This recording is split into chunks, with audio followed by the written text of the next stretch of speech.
Madam Chair, hindi po cast in stone yung usapin ng tradition. So, Madam Chair, meron tayong mga ganun ding precedents, Madam. 23 budget, no? Sa NEP, 16 billion lamang. Paglabas po ng GAA, 28 billion na. 11.6 billion ang naidagdag. 2023 ha. 2024 sa NEP, 16.5 billion lang. Paglabas ng GIA, 28 billion na. 12.1 billion, 73% ang in-increase.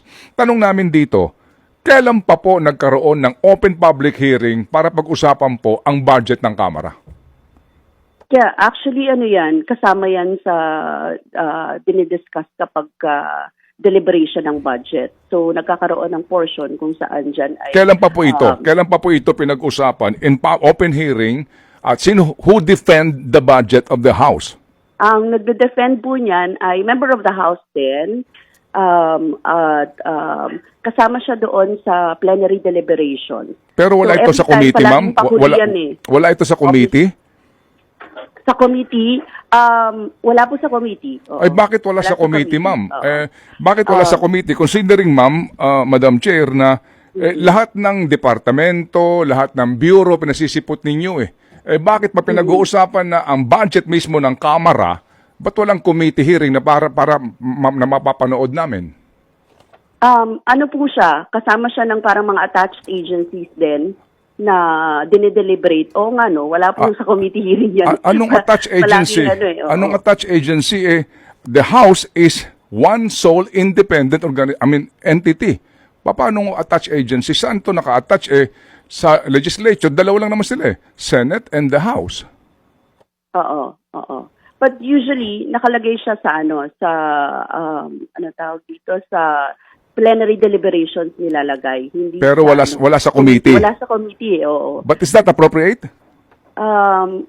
Actually, that has been tradition. Yun. Doon tayo pupunta. Ito yung time-honored tradition. Di ba, ma'am? Ang tawag doon, time-honored tradition po ba tawag doon? Oo, but we do not believe in it. Kami sa Makabayan, we question everything. Yes, ma'am. Opo, kaya nga po kayo doon nagpoprotesta sa Office of the President, di ba? Sabi ho ninyo, bakit to? Yeah. Bakit may parliamentary courtesy dito? Ba't may ganito? Dapat magtanong kami.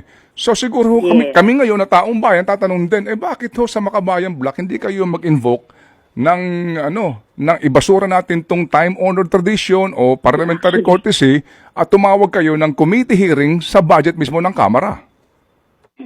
Actually, pwede naman i-entertain yung suggestion na yan. I will ask, pwede kami mag-meeting ng Makabayan. Opo. O kaya po, mahirap itong gawin because you will be ostracized.